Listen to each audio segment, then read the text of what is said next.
बच्चों, कैसे हो आप सब। आज हम अपनी हिंदी का नया चैप्टर पढ़ने जा रहे हैं जिसका नाम है शब्द विचार। पिछले चैप्टर में हमने वर्ण के बारे में जाना था। आज हम जानेंगे कि शब्द क्या होते हैं। वर्णों के सार्थक एवं व्यवस्थित समूह को हम शब्द कहते हैं। शब्द और पद में क्या अंतर होता है। शब्द वो होते हैं जिसे पढ़ते ही हमारे मस्तिष्क में उनकी तस्वीर उभर जाती है, लेकिन जब यही शब्द वाक्य में प्रयुक्त होते हैं तो यही शब्द पद कहलाते हैं।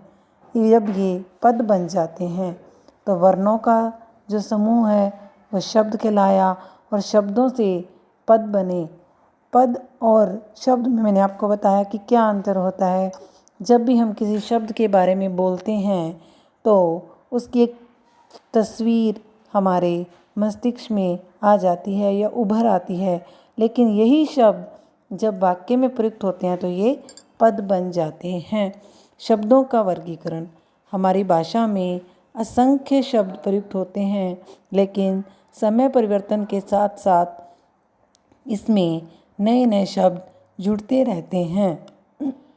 पर इन शब्दों का हिंदी भाषा में किस प्रकार आगमन हुआ, इसको आज हम वर्गीकरण के आधार पर जानेंगे। शब्दों का वर्गीकरण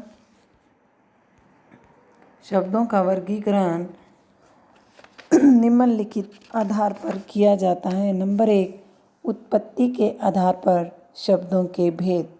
उत्पत्ति के आधार पर शब्दों के 4 भेद होते हैं। नंबर 1, तत्सम शब्द। तत्सम शब्द का अर्थ है उसके समान। तत्सम वे शब्द जो हैं तो संस्कृत भाषा के, परंतु हम उन्हें हिंदी भाषा में ज्यों के त्यों प्रयोग करते हैं, अर्थात बिना किसी परिवर्तन के जब हम इनका प्रयोग करते हैं तो ये शब्द तत्सम शब्द कहलाते हैं।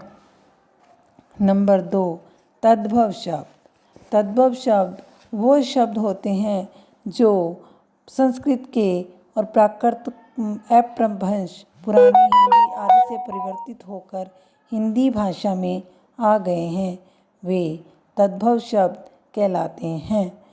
जैसे अग्नि से आग, दुग्ध से दूध, सर्प से सांप आदि।